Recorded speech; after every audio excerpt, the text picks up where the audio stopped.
I'm a perfectionistically inclined gal with obsessive compulsive personality disorder. One of my key beliefs is that my worth is tied directly to my work and success, and if my work is bad, then I'm bad, and if I'm bad, then I'm a worthless person. Love that. Over the past 3 or 4 months with my dude therapist, I'm happy to say that I've found some, success and measured results. I'm better at detaching from my ego, and that seems to be an indirect side effect of just the various things that I've been doing direct work on. One day I logged on for my 50 minutes of reflection and self-evaluation. 50 minutes of pure reflection and self-evaluation? You've been to therapy? God, yes. I wasn't expecting to come to any realization about ego, but in my session with dude therapist, he said, it seemed like you've become more detached from your, and then at the same time we said, ego. We're really just that in sync. I'm defining it as a person's sense of self-esteem or self-importance. Let's also, before continuing, make sure we're on the same page about what perfectionism is.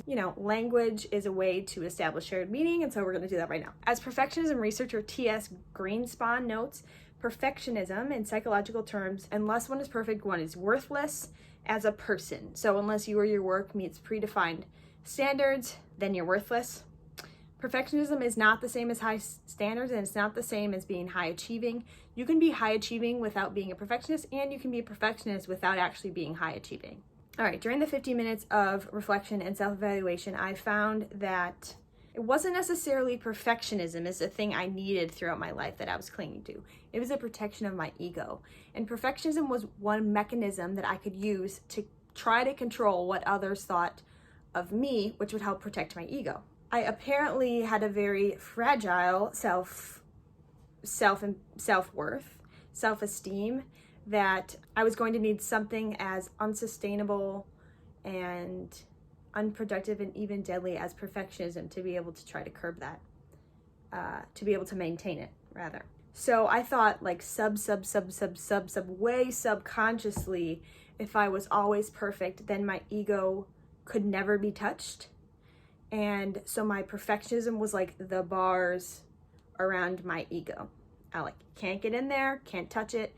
Bars are surrounding her, and those were my perfectionist tendencies. It's not that I wouldn't be able to handle not being liked or not having my work be the best or etc., but it was that I felt that I couldn't handle that because I never had to handle it before. So it's kind of like a catch-22 chicken and the egg situation. Back to this faulty thinking that if you're perfect, then you've done everything you possibly could to be the very best that you can. And if someone disagrees with any part of that, then that's a personal problem on them because, you were perfect. While not being liked doesn't seem like the end of the world to me, maybe deep down, it's something that I still think that I can control, so why not try to control it? And so the being liked thing, it's also being thought of as smart or creative or good at what you do, all of those things. The T.S. Greenspan,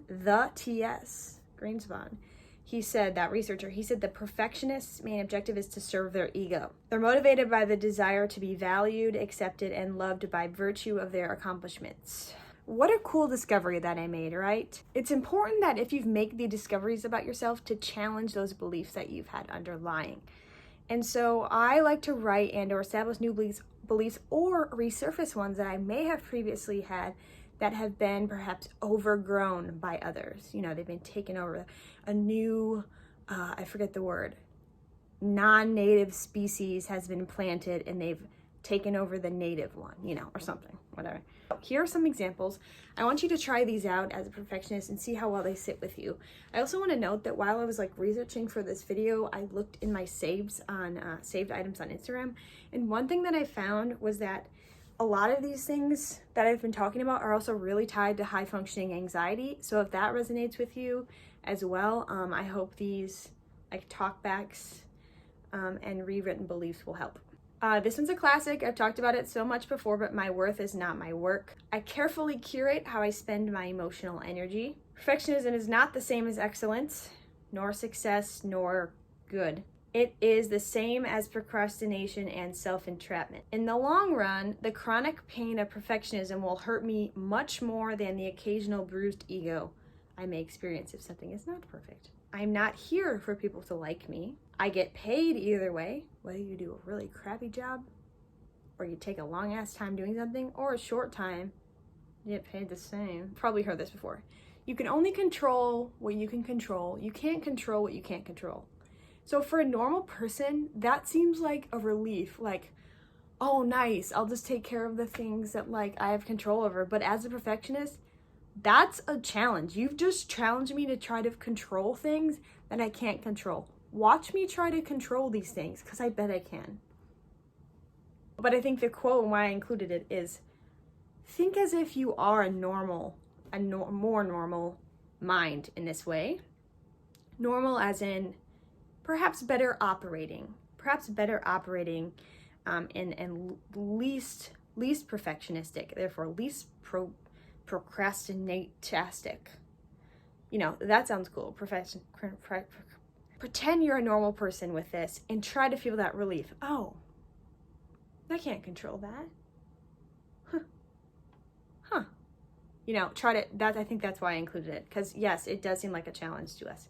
Let's try to detach ourselves from our ego. Let's stop protecting the ego in this way by choosing perfectionism, because perfectionism is truly a thing that is unsustainable.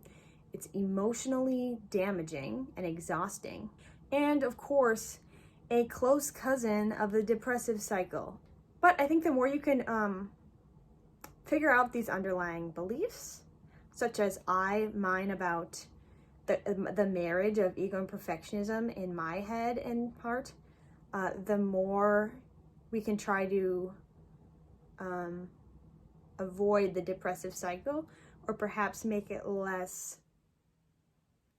bad. Isn't that just life? Like every day making things less bad, more comfortable, etc.